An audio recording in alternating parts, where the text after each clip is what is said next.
Let's be real, most people in the gym are going to look the exact same in a year from now. But why is that?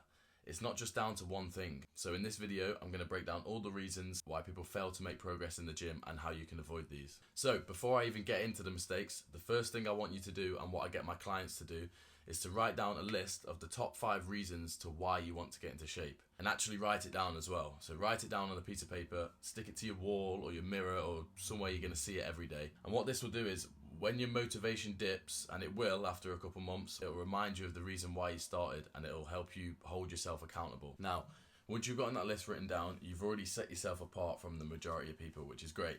But here's the thing, even with motivation, there are still some common mistakes people make that will hold them back and stop them from seeing progress. So let's get into them one by one, starting with the first one, and I think the biggest one. Most people quit because they expect results far too quickly. You know, they'll look on social media and they'll see all these influencers, and they'll expect to get abs in 4 weeks, or they'll expect to gain 20 pounds of lean muscle in 2 months. And it's just not the case. So it's not that what they're doing is wrong, but they're not giving it long enough. They're not being consistent. So they'll give it 4 weeks and then quit. So that's why they're not seeing results. The next big mistake is walking into the gym without any kind of real plan, or even worse, walking into the gym with an overcomplicated plan, one that's made for a bodybuilder who's been training for 10 plus years, not a beginner, and you're going to just overdo it. If you don't have any structure, you're basically guessing, and if you're guessing, then you're not going to be progressing. That was a good little rhyme on words. People will tend to jump from program to program and change their exercises every single week, and then they'll wonder why they're not making any progress.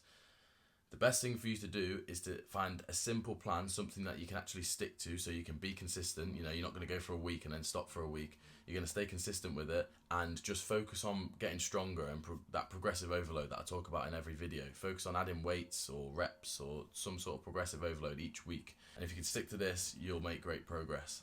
I'll be honest, this next mistake is one that I've definitely struggled with, and it's the all or nothing mindset. So you'll miss, here's how it usually plays out. You'll miss one workout, or you'll eat one cheat meal, and you'll think that you've messed up the whole week, and your brain will go, right, well, that's it, I've already messed up now. So, and then you go into like a spiral, and then the whole week will get ruined. The way to beat this is by, think of it like this.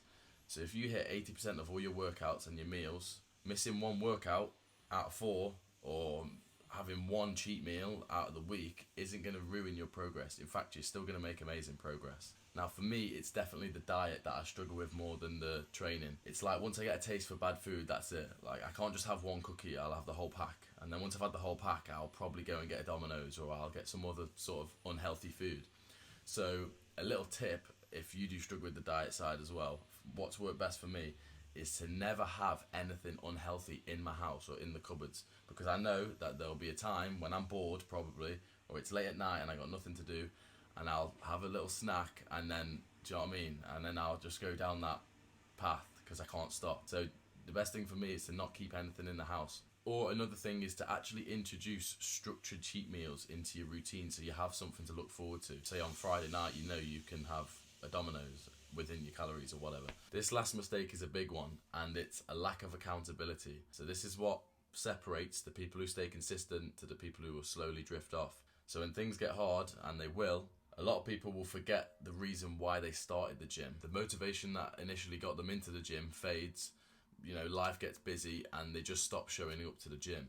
That's why at the start of this video, I got you to write down them 5 reasons to why you want to get into shape and why you want to start the gym. So if you haven't written them down, go write them down now. Whenever you feel like skipping the gym, or, you know, sacking off your plan, just read over those 5 reasons. Read it out loud if you have to. You know, it's only a small thing, but it'll help remind you that you're doing it for a bigger reason. Those 5 reasons are your accountability. So they'll remind you of why you started in the first place. You know, whether it's for confidence, for discipline, for just your health, whatever it is, those reasons will keep you grounded and allow you to stick to your goals. At the end of the day, your motivation will fade, but discipline and remembering all the reasons to why you started the gym is what's going to help you stay consistent and allow you to see great progress. So that's why 90% of the people don't see any progress in the gym. But I hope you've enjoyed the video. I hope you've taken something from it.